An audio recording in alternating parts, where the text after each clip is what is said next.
What's up, fight fans, and welcome to the KO Breakdown. I am your host, the fight analyst, Garrett Kerman. With me is my man, Joe Danger himself, Jessie Hobson. How's it going, my man?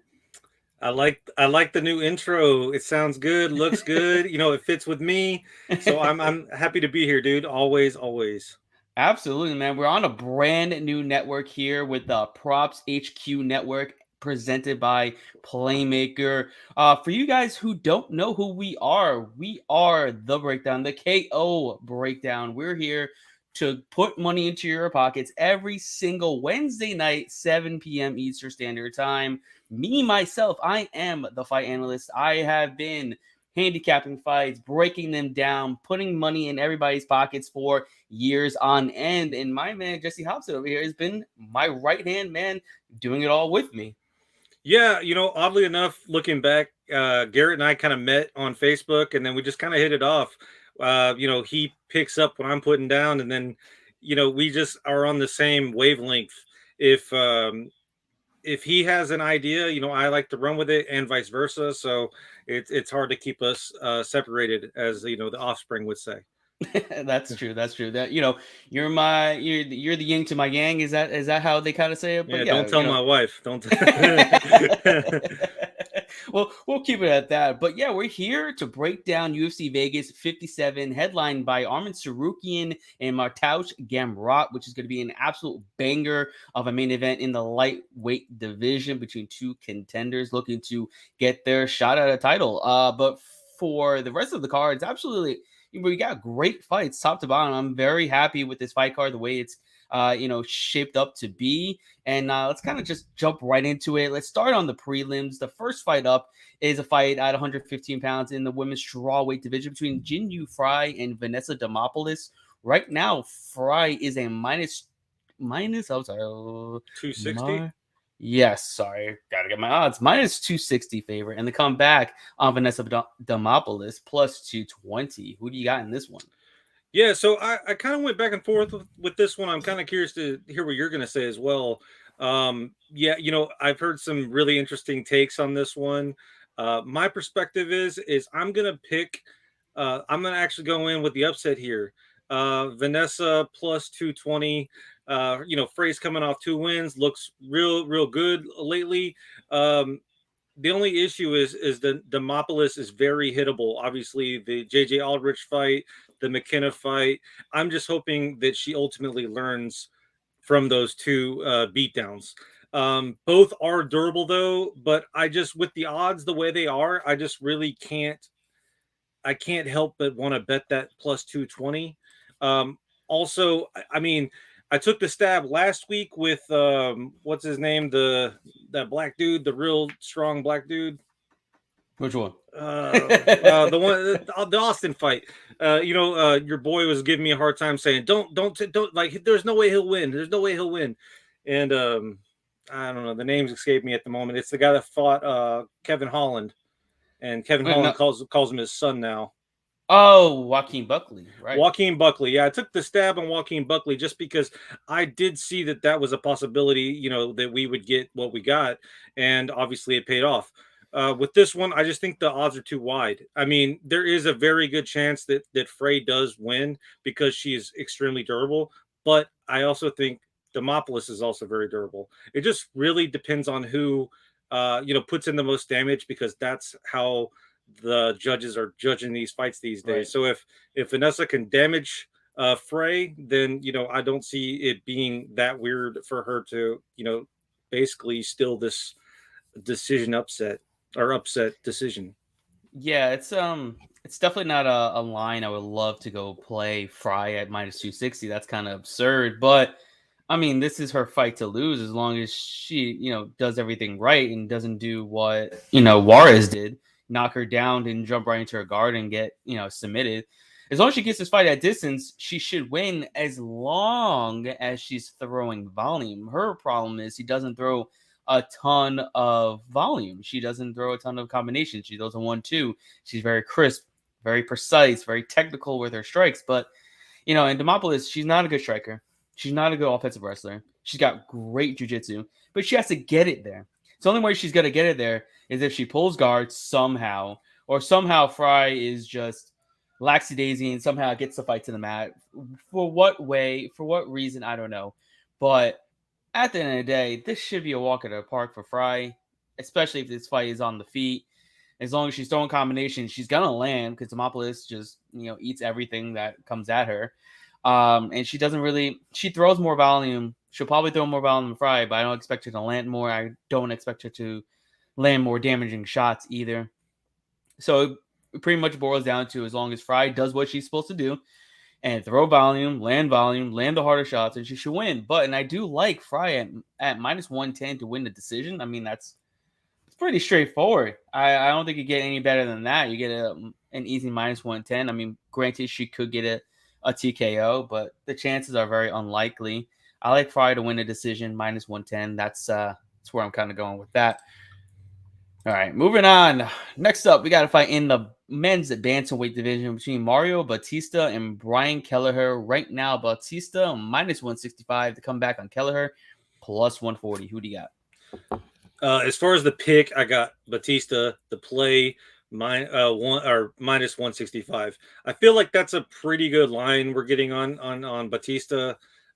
He's the more well-rounded fighter. Obviously Kelleher could starch him. He has power. He's decent on the ground, but I think Batista is good and crafty enough to kind of avoid those big blows. I think that Batista will probably fight at range and just cruise to a decision, but I could also see him winning by KO. But again, that's why I like that minus 165 line, because I mean he can win it however he wants. It just really depends on how he handles Kelleher, and Kelleher is no slouch. So that's why I think that he could probably withstand, what Batista throws at him and ultimately get to the decision loss. Yeah, decision loss. Yeah, I got Batista all day in this fight. I think he definitely has a much higher ceiling. He's got more tools than Kelleher.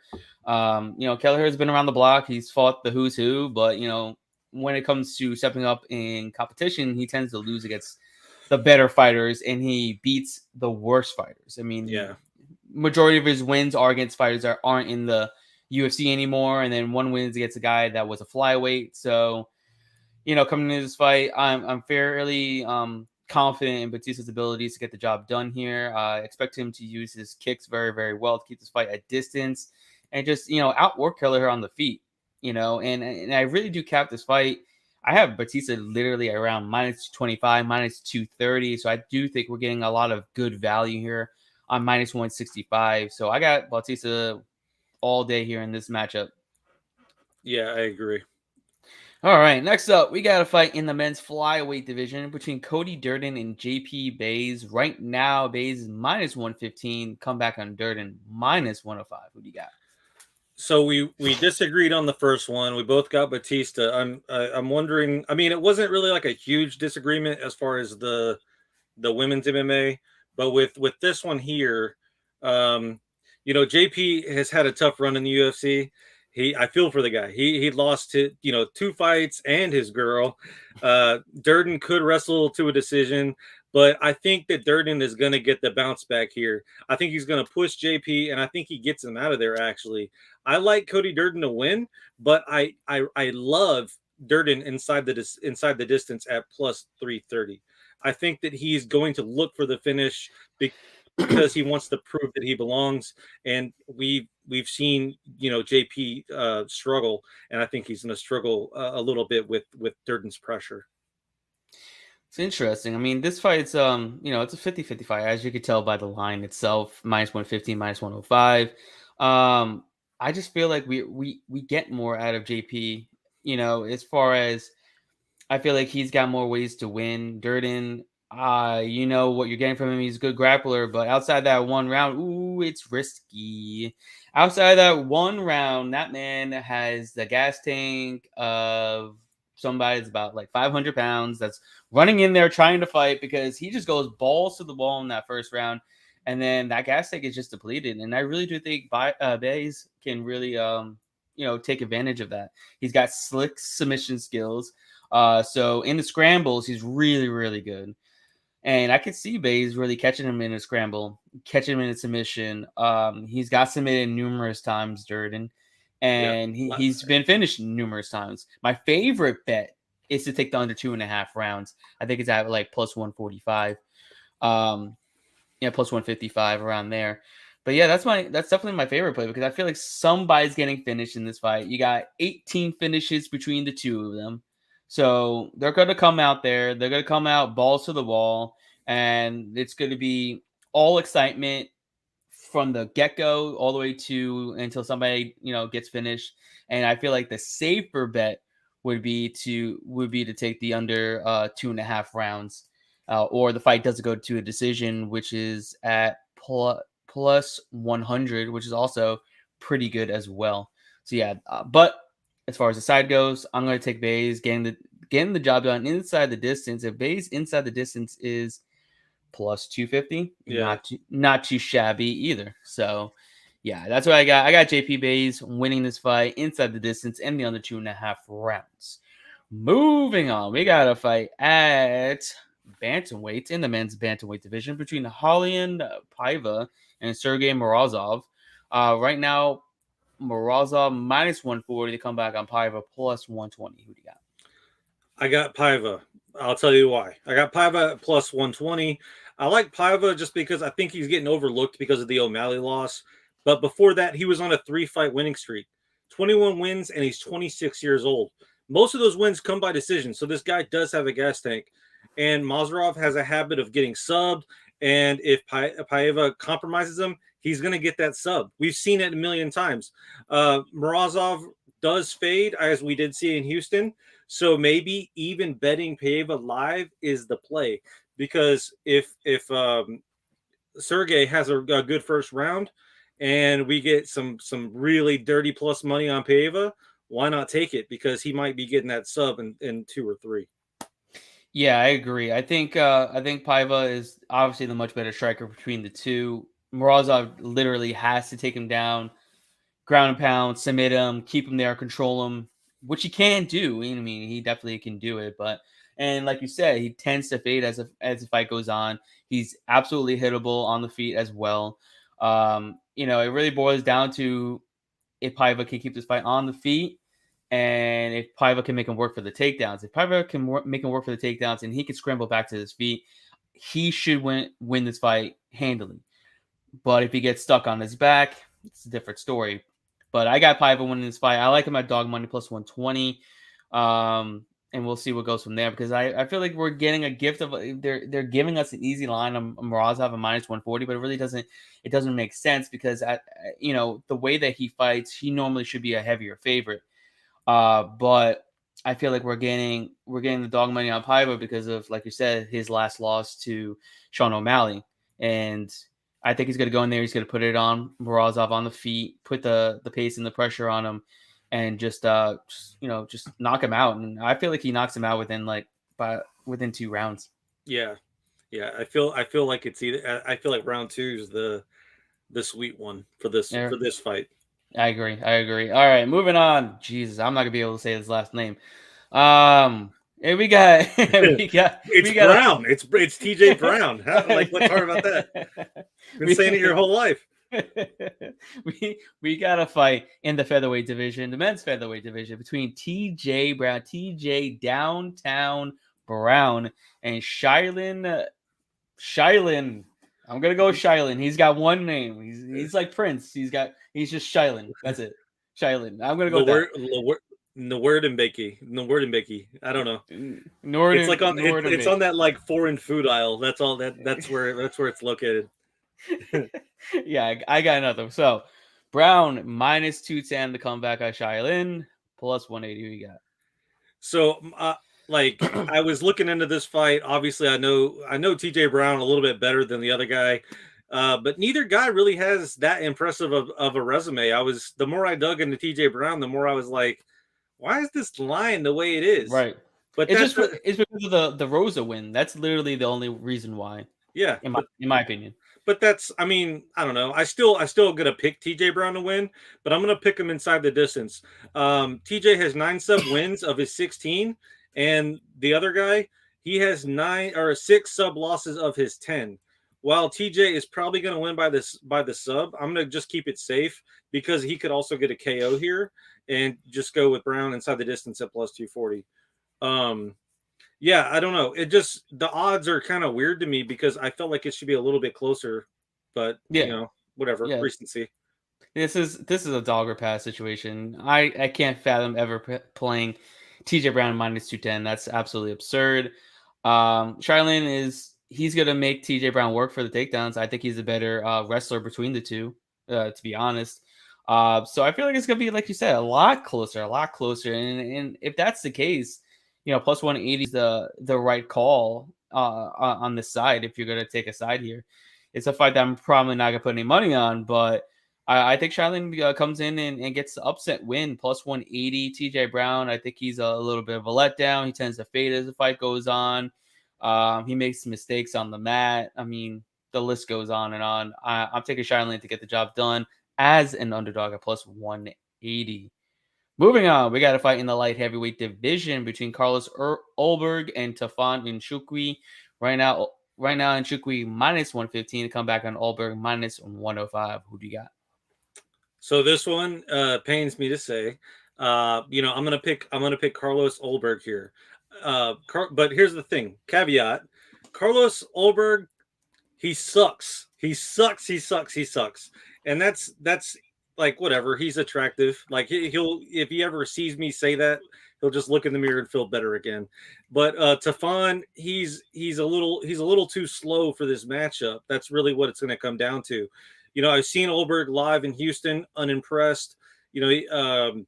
Basically it's going to be the same fight as last time, except this time I feel like Ulberg is going to put it together a little bit more. And I just imagine him dancing around Tafon the entire time and basically point fighting to a decision. While I will have money on Ulberg, I still would love to see Tafon knock him out, and that is possible. But here's the thing. I feel like we're just going to get a replay of the Iron Turtle fight, but just a little bit faster. And ultimately, yeah, it's going to be Ulberg by decision, just doing jabs the entire time. Yeah, I got Ulberg winning this fight as well. I see a lot of people taking Tafon here, and rightfully so. He's got a lot of thump in his strikes. He's got lethal leg kicks. He's got knockout power, and I'm a huge fan of him. But man, this is a guy that just got knocked the fuck out 3 months ago, and he's back again against a very tough matchup in Carlos Ulberg, a guy that's a decorated kickboxer who's much bigger, much longer than him, and who can outstrike him. I'm not understanding from a manager's perspective, a coach's perspective, to be like, yes, this is definitely the right matchup for you. After dropping, I think he's dropped his last two or two of his last three. Yeah, this is not the right spot for you to get a win, and just coming off such a devastating knockout loss while you're up 2 rounds to none. Another thing is his corner is straight fucking garbage. They're telling this man, you're winning this fight, go finish him. Why are you telling him to go finish him when all he had to do was just stay within himself, do the same shit he was doing for the first 2 rounds, and win the fight? But you telling him to go in there, go and get the finish. This man goes and gets knocked out fucking like 20 seconds later. I mean, come on, man. And those are the little things here. I don't like his corner. I don't like the team he's with. I don't like this matchup. It's just little things here, and here. And ultimately, I think Ulberg gets the job done. I think he has a higher ceiling. And, I feel like the UFC also wants him to win.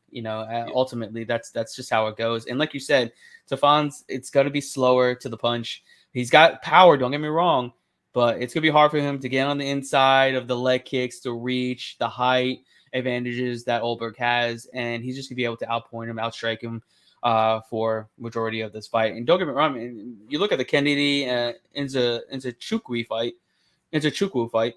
I mean, he was beating the dog shit out of him, and if Kennedy didn't have a big block head and have a great chin, he would have knocked him unconscious and probably wouldn't even, have this Tafon fight. But here we are, and I think we're getting a pretty good line of minus 105. I see a lot of people taking Tafon and not get it, but unfortunately, I think Ulberg gets the job done here, and he gets another win and keeps it moving.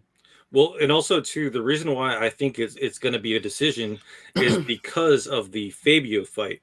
The Fabio fight, he couldn't get that. Everyone gets that guy out.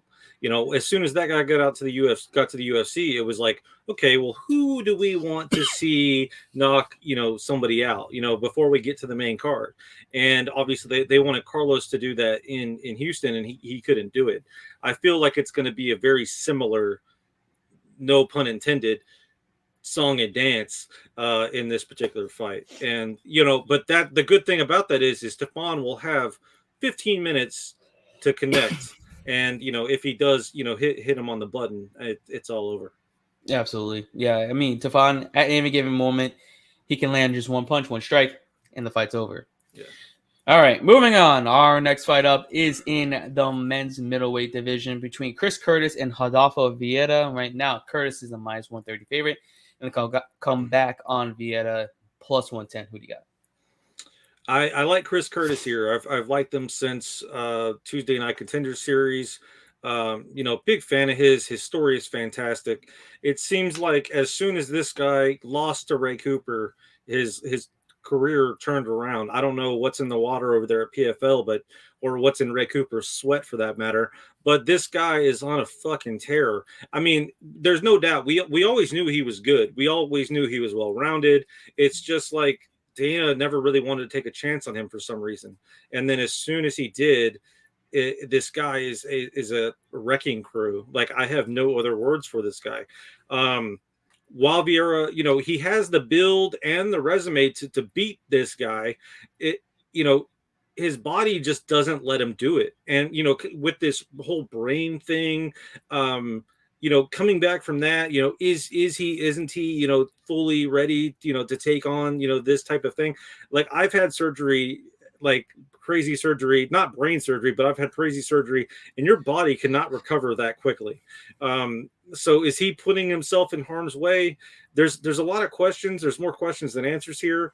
And, I'm going to put my money on the proven horse. Vieira does gas, and, coming back from surgery, and again, with all these questions, is he going to gas that much harder? It's weird. Like, I feel like Chris Curtis is the obvious play here. But if Vieira was like crazy dog money, plus 1,000, I mean, I would take a stab at that, but he's not. So right. What am I missing here? No, I'm right there with you. I'm all over Chris Curtis on this fight. I mean, you talk about a guy that has got a plethora of experience. He's been a pro for 13, 14 years as a professional mixed martial artist, not a jiu-jitsu practitioner. Yeah. And Vieira's been good, but I just don't see him putting it all together just yet. I mean, he looked a little bit better in the Dustin Stoltzfus fight, but he also lost a round to Dustin Stoltzfus. You don't lose a round to Dustin Stoltzfus, and you don't fade and gas and get beat to shit by Anthony Fluffy Hernandez either. And then you go from, Chris Curtis comes in on short notice to starch Phil Hawes. Yeah. And defend 3 takedowns against a D1 All-American wrestler. Let's put it that way. Then he goes in and starches Brendan Allen and defends 3 takedowns against a jiu-jitsu black belt. I mean, who's training with Phil Hawes himself. Mm-hmm. I mean, let's be honest. Chris Curtis has been, underappreciated for the longest time, undervalued, and I feel like he's undervalued again. I don't understand why he's only a minus 130 favorite. I don't understand. I understand why people are betting Vieira because he's such a specialist in one area. He's so huge, but his MMA grappling has not caught up to his jiu-jitsu grappling. His takedowns aren't that great. His control's not that great. You talk about it took him 3 rounds to get Stoltzfus out of there on the ground. He took him down in every single round, and he couldn't hold him there. He couldn't get him out. Anthony Hernandez, he had him in mount, and then somehow he got out of mount, and then he gassed out. I mean, that's more of the same that's going to happen here because Chris Curtis, he's training with light heavyweights for this matchup. He's training with Magomed Ankalaev. He brought in Vinny Magalhaes, who's a jiu-jitsu world champion, who's also a light heavyweight. I mean, he's brought in some big-ass guys to replicate the grappling that he's going to have to do against Vieira. And he knows on the feet, he's winning every single moment the fight is on the feet. Vieira has no chance, 0% chance of winning this fight on the feet. He's going to be getting tuned up. So that means he's going to have to jump for takedowns. And if he doesn't get the takedowns, he's going to get knocked the fuck out. Plain and simple. He's got 0% chance of winning this fight on the feet. He's not a good striker. He's shown that he can't strike. And Chris Curtis is going to knock him the fuck out probably within 2 rounds. That's how it is. I like That's how it's going to go. Maybe he'll start getting some rub then, because right. I mean, he deserves it. I mean, like, you're talking about a guy that beat 2 potential top 15 competitors, right? Big underdogs on each, and he's a small favorite against a guy that only has 9 professional MMA fights in his entire career. And mind you, I mean, he's not that young. He's 32 years old. Yeah, but that's because Dana wouldn't let him join the UFC. Like, he's done everything he can to get there. And then Vieira's beaten literally nobody. A bunch of nobodies. Safarov and Solfis and Piota are his only way of him winning. His only wins in the UFC. We got Simon Banks here. If he could take down black belts, could he not take down Curtis like nothing? That's what we got here. Well, that's different story. Taking down black belts and taking down actual mixed martial artists are completely different things. Like I said, MMA grappling and jiu-jitsu grappling are completely different. It's a lot harder to go in there and learn how to chain together single legs to double legs to trip takedowns to everything of the sort. And he's not good at controlling his fighters when he gets them down to the mat. Like I said, Dustin Solfis took him 3 rounds to sub him. Fluffy Hernandez couldn't even keep him down. Yeah. It's just, I just don't think the other point too is that, like, I mean, Curtis is going to be wise to it. He's going to know where Vieira is going to try to take the fight. Right. So it's like if you're playing basketball and you already know that they're about to run, a play. It's the same song and dance, but it's this time, on the mat. I just feel Chris Curtis will be able to scramble back to his feet, and then that's all she wrote. I mean, it literally just takes one time for him to get taken down and get back up. He's going to win the fight. Like, that's how confident I am he gets it done, because, if Fluffy can do it, man, if Stolfus can go almost the distance against him, Curtis can do it, because Curtis will fuck up Fluffy. Curtis will fuck up Stolfus. Let's fucking be honest here. And Chris Curtis deserves to have a fucking number next to his name, especially after this win. I mean, what's his winning streak if he gets this win right now? I think it's 4. No, I mean, like, we're talking like 1, 2, 3, 4, 5, 6, 7. It'll be an 8-fight winning streak. I'm talking obviously outside of the UFC would be 5, and inside the UFC would be 3. But I mean, these are tough competitors. Phil Hawes, Brendan Allen, and then Rodolfo Vieira. All specialists in their own thing. And mind you, all grapplers. That's a funny thing. He's taking on 3 grapplers back to back to back. So it's something that he's already going in there knowing what he can do. And he already is wise about it. And like I said, the plethora of training partners that he's had getting ready for this fight, I think he's ready to sprawl and brawl and knock out Vieira. And then also Vieira was also talking about possibly retiring earlier this year and stepping away from MMA. And he's always been talking about this. So I never want to bet on a guy that's always been, not in the right mindset when it comes to going into a fist fight. I mean, it's not for everybody. And he showed it's not for everybody. I mean, in that Fluffy fight, he gave up. That man gave up. Well, his body gave up too. I mean, that too. I mean, he's also like, I don't know why he's fighting at 185 pounds. I mean, that's a major weight cut. The dude should probably be at 205. Mind you, he'll be extremely undersized, but at the same token, I mean, he could probably still take those guys down too, but it'll be less of a weight cut. Yeah, and like I said, considering all of those question marks going into this fight, it's hard to put your money behind him, and right. it would frighten me at that point. Like, I don't know if I would recover. Ultimately, a lot like him. But imagine betting on a guy only plus with 115 that has 9 professional fights to a guy that has 36 professional fights and has fought in elite competition. I mean, this is the best fighter that Vieira has faced in Chris Curtis, and he's already lost to a mediocre fighter in Anthony Hernandez. So, and you could also argue that Curtis hasn't had that much damage placed on him. I know he's a little bit older, but I mean, as far as his last few fights, he hasn't really. I mean, he's left the ring or the octagon relatively unscathed. Yeah, especially in his last 2 fights. Exactly. It was basically like a walk in the park. Yeah. So comparing those to what Vieira's been through the last 2 years, I mean, just that alone might make you think twice about betting on him. All right, moving on. Our next fight up is in the men's bantamweight division between Umar Nurmagomedov and Nate Maness. Right now, Nurmagomedov is a massive minus 900 favorite, and the comeback on Nate Maness plus 625. What do you got? Who do you think I got? Right. I got Umar. Everyone thinks he's going for the sub here. Honestly, though, I don't think he's going to get the sub. I think Maness is going to be hip enough to avoid it. Both guys are tough, but I think Umar will push the pace and get so many scary attempts that'll kind of sway the judges, and it'll be hard for the judges not to pick Umar. I think Maness is tough enough to weather the storm.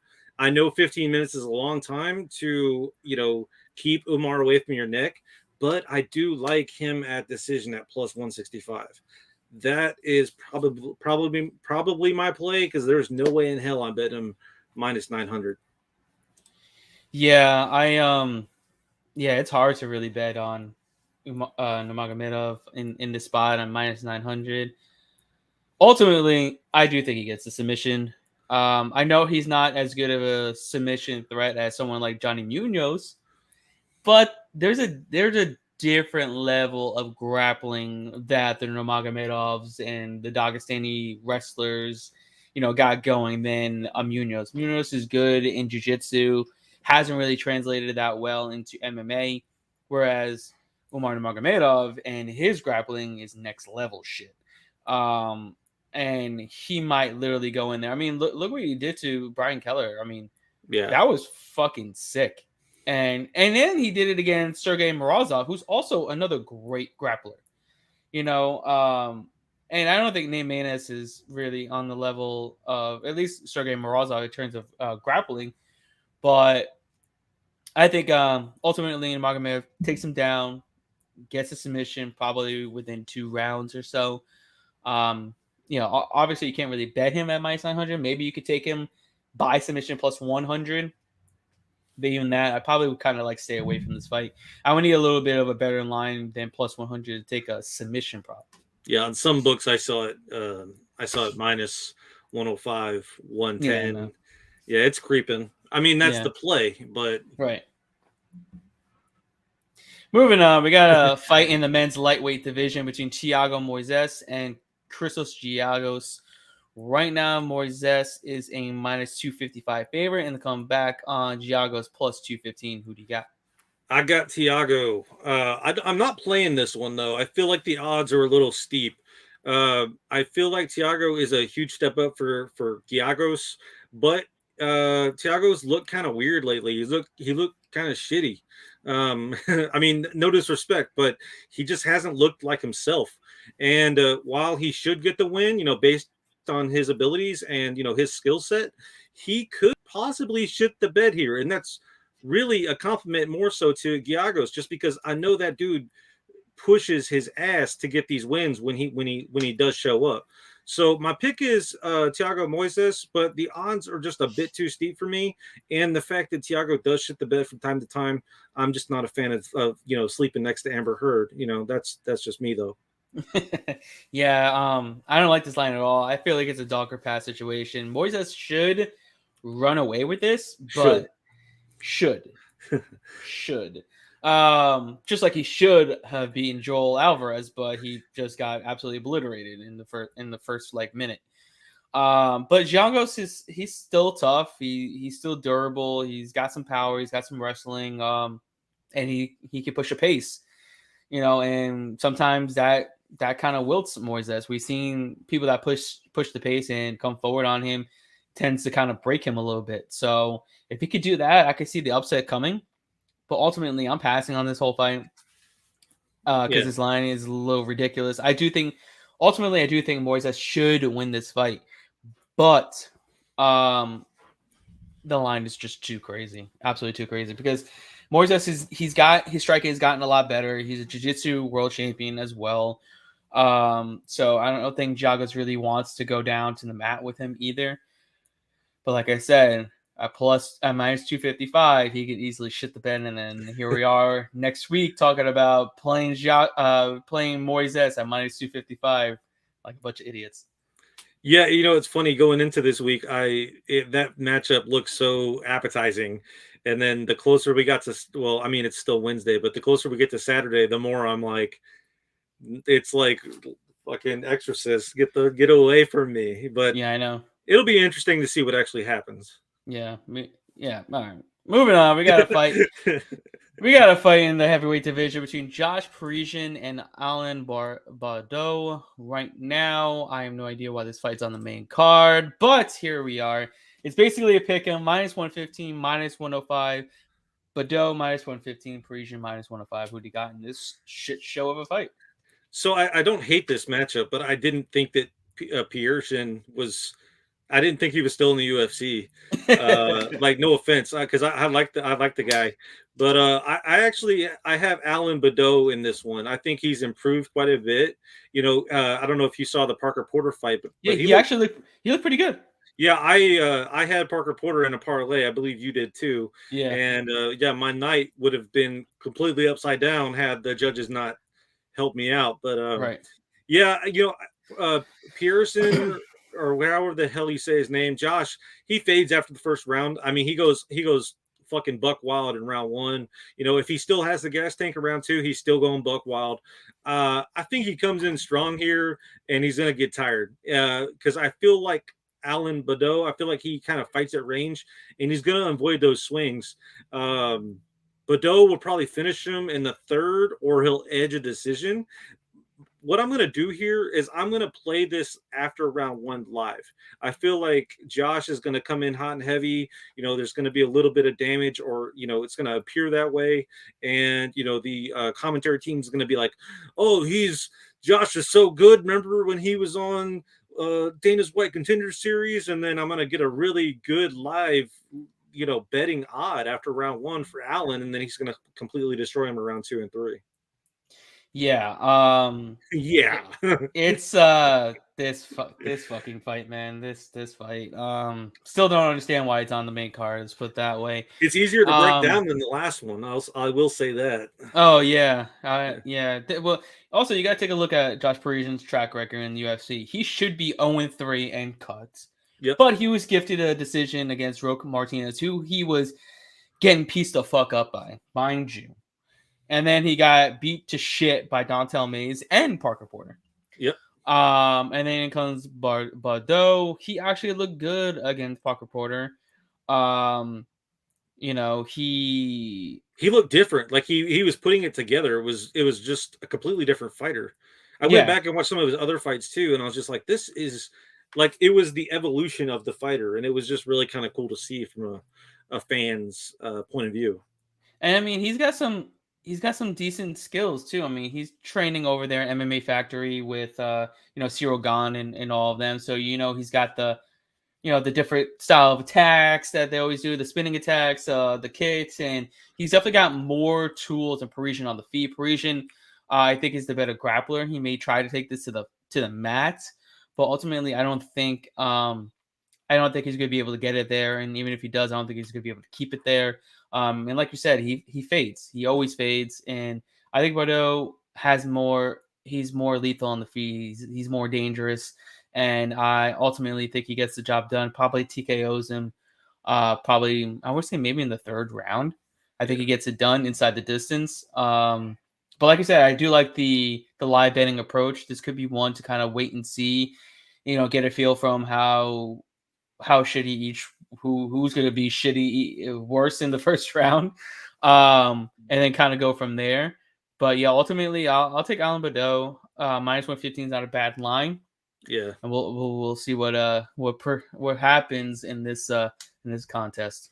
With a line like that, like if I mean, I'm no stranger to like betting live, but I mean, with a line like that, a lot of times I'll take the risk ahead of time and then still bet live because you never know who shows up in round one. But I just based off of what we know from Josh and Bado, like I mean, it's very possible that Josh comes out swinging and we get a good line after round one. Yeah. So whatever you're most comfortable with, but I'm not telling you how to spend your money. I'm just telling you how to make it. Right. That's what we're here for, to help you make your money, not how to spend it. All right, moving on to our co-main event, one of the best fights on the card, in a fight in the welterweight division between Neil Magney and Shavkat Rachmaninoff. Right now, Rachmaninoff minus 390, coming back on Magney plus 320. Who do you got? Yeah, this one's interesting. I'm very excited to see this one play out. Magney is going to be Rachmaninoff's biggest test. But I think Rachmaninoff gets it done here. If we learned anything from the Chiesa fight, it's that you can beat Magney. You can beat him. There is a path to victory. And I like Rachmaninoff. I like him inside the distance here, as all of his wins, I'm sure most of you guys know, are either by sub or KO. And I feel like based on his body type, it's not really going to be hard for him to get inside with Neil Magney. And I just think he ultimately remains the undefeated fighter here. Now, it would not surprise me if Magney gets a decision. But at the same time, Rachmaninoff inside the distance is minus 135. So I like that play there. Yeah, I got Rachmaninoff winning this fight, but man, that line of Magney is so disrespectful. Yeah, it's odd. It's odd. I mean, like, if we go back, right, we look at Rachmanoff's other fights.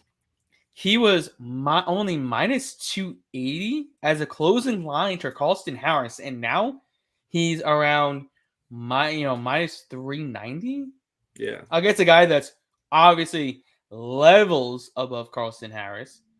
I mean, he was only minus 360 to Michel Prazeres, and he was only minus 140 to Cowboy Oliveira. And then he's such a massive favorite to Neil Magney. That's kind of a reason why I'm kind of like stepping back and letting the fight play out. Let's see Rachmaninoff go in there, beat his toughest competition, and then I'll make a play on his next fight. Hopefully that it's against a stiffer competition and then we get a better line. But yeah, this is absolutely insane that Magney should be anywhere north of plus 320. It's not a dog or pass because I don't think Magney wins. It's just a point where I just can't go and bet Rachmaninoff at minus 390 against a guy, against Neil Magney, who's a guy that's been in the top 15 forever. I mean, he's going from 3 unranked guys that have, Carlston Harris only had 2 fights before Rachmaninoff. Michel Prazeres hasn't fought in forever, and he's also like a bowling ball that probably should be fighting at like 135 pounds, but he's too fat. And then Alex Oliveira, who's done in the UFC. So here we are, going up against a top 10 opponent already, and is a minus 390 favorite. But I think a little bit of that is the enigma that Rachmaninoff is. Like, he's kind of like a Cosmot type character. Right. He's undefeated. He has a lengthy body type. I mean, he finishes every single person he fights. I just think it's going to be a really interesting fight, and I'm, money or not in the game. Let's say we don't bet this fight. It's going to be interesting to see how this plays out, just so we can kind of get our feet wet as far as the next bet goes. Absolutely. Yeah, I completely agree. I'm actually really looking forward to this fight. I'm actually, I really want to watch this. I want to see how he does against legit competition, someone that's going to really push him. Yeah. All right, coming up to our main event of the evening. Great fight at 155 pounds between Arman Tsarukyan and Mateusz Gamrot. Right now, the line is set at minus. Hold on, I gotta go back. Minus 300. Okay, minus 300. And Gamrot is plus 250. Okay, So minus 300 on Tsarukyan. Yeah. And plus 250 on the comeback on Mateusz Gamrot. Who do you got in this one? Thank you. I think that Tsarukyan wins this fight. The odds are a little bit disrespectful. I feel like it should be a little bit closer. Obviously we got to Tsarukyan, a much better line earlier in the week. Thank you, Garrett. So if you guys have not signed up for, Garrett's early plays, make sure you hit him up, slide into his DMs and get those early plays. Normally, we got play set coming out Sunday morning, Sunday afternoon, just so we could beat the closing line value on some of these bets, just like this one. Yeah, and now with the line sitting the way it is, I think that the play is ultimately just to bet Arman with somebody else, like find you a parlay that you're most comfortable with. You could even go with Rachmaninoff and hope for the best. Honestly, I am still surprised that though these odds aren't closer, but I do think that he is the more well-rounded fighter. He controls his gas tank. He knows how to perform, in tough situations. Gamrot is no slouch, and he could knock out Arman. But with a nickname like Gamer, it's really hard to root for him. And why we're on the subject of roots, I can't go without saying, Gamrot, Gumrot, like it's such a weird name. It's hard to root for this guy. Either way, I'm just liking Arman, and I just feel like he has more tools in the toolkit. Build attempt at humor for those that are new to the show.